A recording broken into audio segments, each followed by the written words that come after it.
Parlons de votre pouvoir intérieur. Nous ne sommes pas seulement une expression physique de ce pouvoir. Nous sommes un instrument de ce pouvoir, parce que ce pouvoir coule littéralement en nous et à travers nous. Lorsqu'il s'écoule dans notre conscience, il est tout simplement là. Tout simplement là. Toute la science et toute la théologie vous disent que l'énergie est, que Dieu est.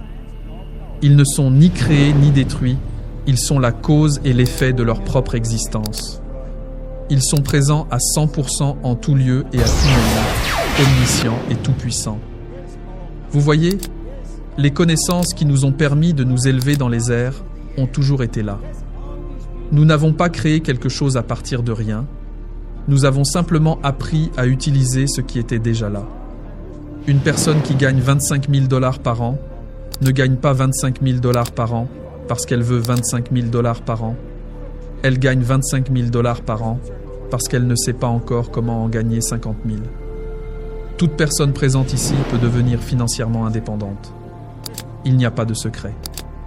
Lorsque ce pouvoir afflue, il n'est ni négatif ni positif. On a mentionné plus tôt la loi de l'action-réaction. Chaque action entraîne une réaction égale et opposée. Vous récoltez ce que vous semez. L'énergie retourne toujours à sa source d'origine. Il y a plusieurs lois naturelles. Werner von Braun a souligné que ces lois sont si précises que nous pouvons envoyer une personne sur la Lune et chronométrer l'atterrissage à la fraction de seconde près.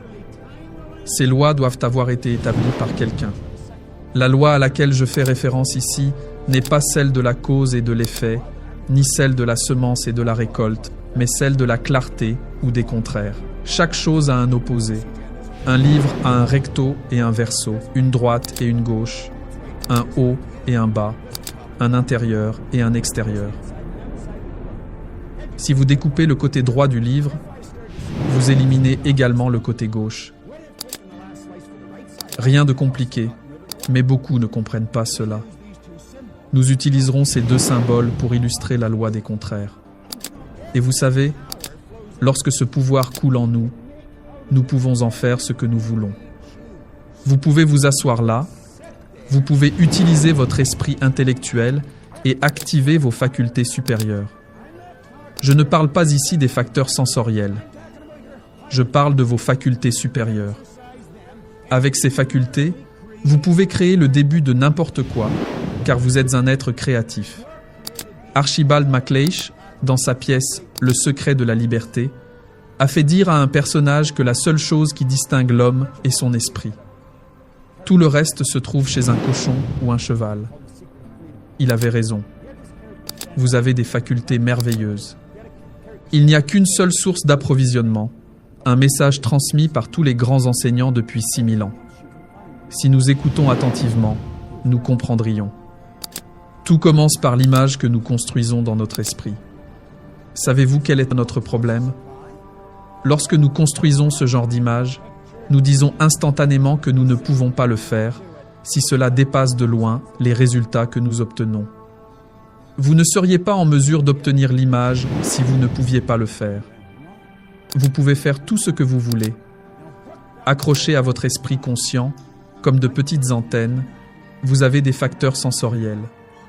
Vous pouvez entendre, voir, sentir, goûter et toucher. Savez-vous que c'est là que la plupart des gens obtiennent toutes leurs informations, par le biais de leurs facteurs sensoriels? Ils regardent la télévision, lisent un journal, écoutent la radio, entendent des conversations. Savez-vous ce que font la plupart des gens?